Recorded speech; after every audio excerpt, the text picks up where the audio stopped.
윤관석 의원까지 소환되면서 최종 수혜자로 지목되는 송영길 전 대표 소환도 머지 않았다는 분석이 나오고 있습니다. 김성훈 변호사와 함께 이 내용 자세하게 짚어보겠습니다. 어서 오세요. 안녕하세요. 윤관석 의원 어제 12시간 조사를 받았다고 하는데 검찰이 어떤 부분을 집중적으로 추궁했을까요? 네, 지금 핵심적으로 윤관석 의원이 관여했다라고 보는 혐의 중에 하나가 이 돈봉투 살포를 기획하고 지시하고 또 전달하는 핵심적인 인물이다 이렇게 보고 있습니다. 이 내용과 관련돼서 지금 이 사건 전반에 있어가지고는 처음에 이제 돈이 조성돼서 살포된 그 행위 자체가 있었는지가 처음에 관심이 있었고요.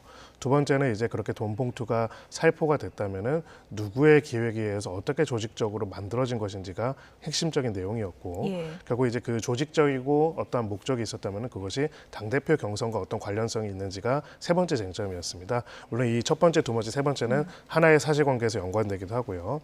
이 중에서 이제 관련된 돈 봉투 살포를 지시를 한 사람으로서 윤관석 의원이 이제 지목이 되었고 이 부분에 대한 내용들에 대한 집중적인 추궁이 있었다고 합니다. 그렇기 때문에 또 돈봉투 20개를 직접적으로 살포하는데 스스로 또 역할을 수행했다라는 내용 혐의점도 수사를 하고 있다고 하고요. 다만 이제 윤관석 의원은 이 부분에 대해서 강하게 부인을 하고 있는 그런 상황입니다. 예.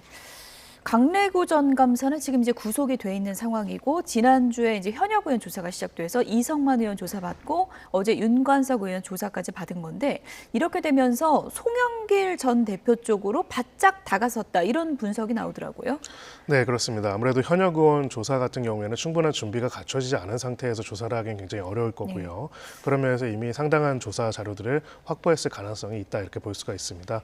더욱이 이제 이 부분과 관련돼서는 이제 선우만 남아 있다라고 볼 수가 있는데요. 소위 말해서 돈봉투를 받은 것으로 지목된 의원들에 대한 소환 조사를 먼저 할 것인지 아니면 송 전 대표의 소환을 먼저 할 것인지 이 두 가지의 선우만 고민이 될 것이지 아마 송 대표 자체에 대한 소환은 머지않아서 한 달 이내에 이루어질 가능성이 높습니다. 한 달 안에 이루어질 가능성이 높다. 그리고 지금 현역 의원 2명을 연달아 조사한 것을 보면 검찰의 수사가 어느 정도는 상당 부분 이루어졌다 이렇게 볼 수 있겠군요. 네, 그렇습니다. 아직 뭐 보도 내용이긴 하지만은 무엇보다도 강래구 전 감사가 좀 더 구체적으로 진술을 하고 있다라고 이야기를 하고 있고요. 결국은 그런 진술들이 확보된 상태라면은 이를 바탕으로 한 수사도 속도가 빠르게 진행될 가능성이 높습니다. 네, 지난주에 이성만 의원, 어제 윤관석 의원. 그런데 지금 이제 보도 내용을 보면 검찰에서는 이성만 의원보다 윤관석 의원의 혐의가 더 무겁다 이렇게 보고 있다고 하던데 왜 그러는 건가요?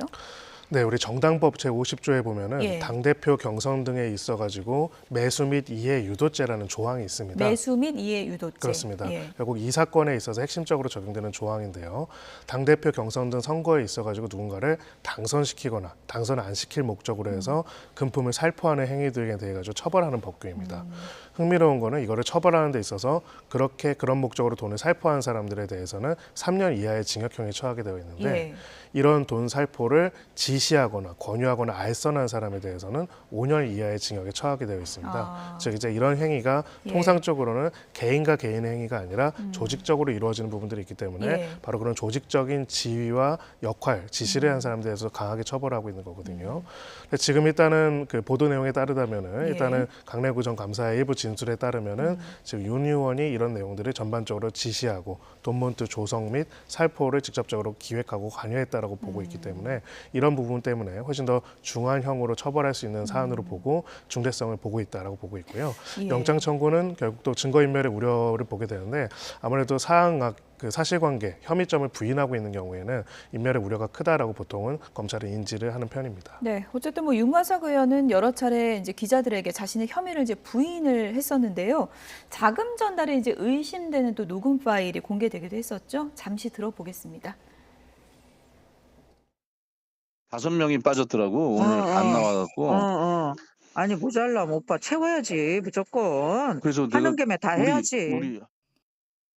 이정근 전 사무부총장과 나눈 대화 내용의 이제 녹음 파일이었는데 뭐 짧은 대화기 때문에 모든 정황을 알기는 어렵지만 5명이 빠졌더라고 안 나와가지고 이런 얘기를 보면은 정황상 단순한 살포가 아니라 여러 가지 좀 기획을 했을 수도 있다 이런 의심이 가능하다고 보는 건가요? 네, 그렇습니다. 결국은 처음에 돈이 조성된 경위와 그다음에 마지막으로 전달된 경위 두 가지가 어떻게 만나는지가 핵심인데요. 예.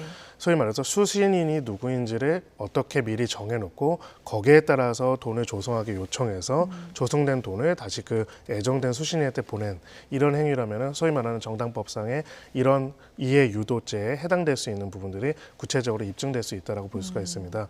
그런 면에 있어가지고 아까 해당 녹취가 물론 이 녹취에 대해서 윤 의원 측에서는 뭐 악마의 편집이다 이렇게 예. 주장을 하고 있지만은요. 나머지 이제 자료들을 대비를 해봤을 때 만약에 이제 돈 조성 단계부터 어떤 의원들한테 얼마를 어떻게 살포할 것인지를 기획하고 거기에 따라서 돈이 조성되고 거기에 따라서 돈 봉투가 만들어져서 이제 된 것이라면은 그렇다면 이 혐의점을 입증하는 굉장히 중요한 자료가 될 것으로 보입니다. 이성만 의원도 자신의 이제 녹취록 공개 부분과 관련해서 이거 굉장히 편집된 부분만 보면 오해할 수 있지만 그게 아니다. 돈 문제로 나를 너무 닥달하길래 캠프에서 탈락할 우려에 돈을 뭐 준다는 구실을 붙인 거지 이게 내가 진짜 그런 뜻이 아니었다라고 이제 항변을 하지 않았습니까? 그래서 이제 이 녹취록이 실제로 증거 능력이 되는 것인가 이 부분이 궁금하거든요. 네, 그게 두 가지가 있을 겁니다. 예. 그 증거 능력과 증거로서의 가치가 있을 겁니다. 근데 기본적으로는 이 녹취록 원본 전체가 제출이 될 수 있는 상황이다. 이렇게 된다면은 그렇다면은 여기서 의도적인 편집이라든지 이런 부분이 없는 상태로 증거 제출이 가능하다면 증거 능력은 있다라고 볼 수가 있고요. 예. 또 대화자 간의 통화이기 때문이죠. 다만 이제 해당되는 그 증거를 보고 이 증거를 바탕으로 이 신빙성을 바탕으로 얼마나 이 사람의 유죄를 인정할 것인지 여부는 또 법원에서 별도로 판단할 문제라고 볼 수가 있습니다. 물론 증거 능력도 법원에서 다툼이 될 수는 있지만은요. 예. 그렇기 때문에 결국에는 해당되는 그 녹취의 내용도 중요하지만은 앞뒤의 정황도 중요할 것으로 보이고요. 한 문구뿐만 아니라 앞뒤의 그 내용들, 통화의 빈도 이런 부분들이 종합적으로 고려되고 특히나 중요한 거는 통화 당사자들의 진술일 것입니다. 그런 부분에 있어서 강내구 전 검사나 이정근 전 사무부총장의 진술도 앞으로 수사에 있어서 재판에 있어서 중요한 요소를 차지할 것입니다. 예.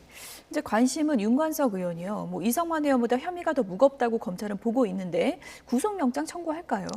네, 지금 보도된 내용에 따르면 일단은 구속영장 청구를 검토하고 있다라고 합니다. 무엇보다도 이제 혐의 사실을 강하게 부인하고 있는 상황이고요. 특히나 지금 이 부분에 있어가지고 증거인멸의 우려가 있다 이렇게 아마 검찰에서는 볼 가능성이 높습니다. 특히 여러 당사자들이 개입이 되어 있고 총괄적인 지시나 기획을 했고 전달까지 했다면은 각각의 사안의 당사자들 사이에서 소위 말맞추기에 우려점이 있다라는 거를 이제 소명하면서 영장을 청구할 가능성이 굉장히 높고요.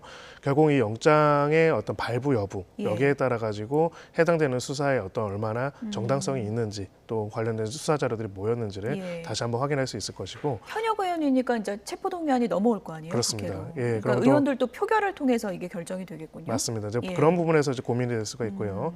한편으로는 바로 그 지점 때문에 이제 송 전 대표 소환이 원래 정상적으로 보자면은 제일 마지막에 이루어질 가능성도 있을 텐데 원래는 그럴 텐데요. 예. 근데 사실은 이 10명의 의원들에 대해서 소환 조사를 다 한 다음에 그다음에 또 송 전 대표 소환을 하고 이런 상황이 벌어지는 상태에서 체포 동의안이 넘어간다. 이렇게 되면 또 이 부분에 대해서 또 고려될 부담될 부분도 수 있기 때문에 있겠군요. 예. 예, 이런 부분 때문에 수사 순서도 좀 바뀔 수 있다는 얘기도 나오고 있는 것입니다. 그럼 이제 남은 걸 얘기를 해보면 돈 봉투를 받았다고 지목된 검찰에서 지금 현역 의원 한 10명 정도 소환 조사를 사실상 예고했잖아요. 네. 그러면 송영길 전 대표보다는 먼저 이 의원들에 대한 조사가 이루어질까요? 네, 원칙적으로 이 사건의 전체적인 흐름을 보자면 그게 맞기는 합니다. 예. 다만 이제 이 부분에 대해서는 검찰은 그 돈 공여자들은 수사를 마무리하고 또 수여자들, 그러니까 받은 사람들에 대한 수사를 해야 한다는 점에서는 공여에 있어서 공범 혐의가 있는 송영길 전 대표에 대한 수사를 먼저 할 수도 있다라고 이야기를 하고 있고요.